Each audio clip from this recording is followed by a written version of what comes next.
ఈ విధంగా మళ్ళా మొదటికి తెస్తా ఉన్నారు. ఎన్ని మాటలు మాట్లాడిను. కళ్యాణ లక్ష్మి ₹1,00,000 కాదు, తులం బంగారం ఇస్తాం.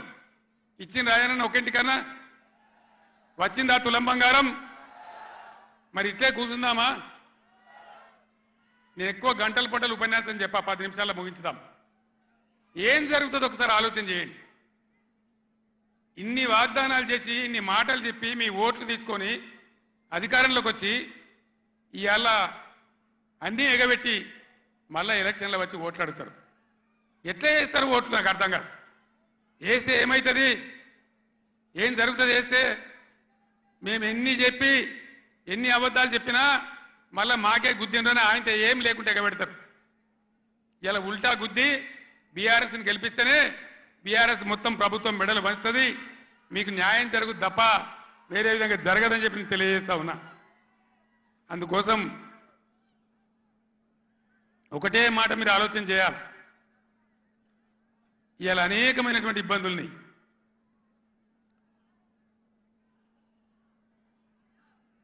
ఈరోజు మంచి అభ్యర్థులను పెట్టినాం, మంచి అన్ని విధాలుగా మిమ్మల్ని ఆదుకునే పద్ధతిలో వాళ్ళు పనిచేస్తారు, వాళ్ళని గెలిపించాలని చెప్పి నేను మిమ్మల్ని కోరుతా ఉన్నా. ఎంతసేపు చెప్పినా ఇదే చెప్పాలి, ఇటు దింపి అడిదింపి. ఒక్కటే మాట నేను చెప్తా ఉన్నా, ప్రజాస్వామ్యంలో ప్రజలు అన్ని ఆలోచించి ఓట్లు వేయాలి. మన కళ్ళ ముందే మనల్ని మోసం చేస్తుంటే మళ్ళీ వాళ్ళకే సర్దిగడితే మళ్ళీ వాళ్ళకే ఓట్లేస్తే ఎటుగాకుంటే అయితే ఆగమవుతాం.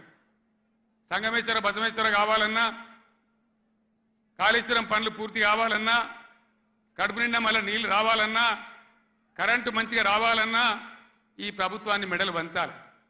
నేను ఇంకో మాట కూడా మీకు చెప్తా ఉన్నా. వాస్తవంగా వాళ్ళు గెలిచినరు, మాకేం ఓర్వలేనితనం లేదు. వాళ్ళు కూడా ఉండాలి, 5 ఏళ్ళు పనిచేయాలి. అప్పుడే నల్లదేందో తెల్లదేందో తెలుస్తుంది. కానీ ముఖ్యమంత్రి మాట్లాడే మాటలు చూస్తే, సభలలోనే వణుకుడు చూస్తే తిరగబడ్డ జనం తెలంగాణలో. సర్వే రిపోర్ట్లు వస్తున్నాయి, కాంగ్రెస్కు 2 సీట్ల కన్నా ఎక్కువ రావు అని. అంతటా అన్ని జిల్లాలలో కూడా రైతాంగం తిరగబడతా ఉంది.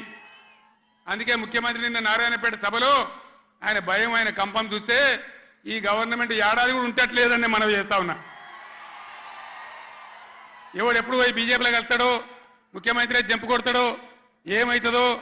ముఖ్యమంత్రి ఈడో మాట మాట్లాడతాడు, ఢిల్లీకి పోయి బీజేపీ కోటేమని టీవీలో చెప్తాడు. అంటే ఏం జరుగుతుంది?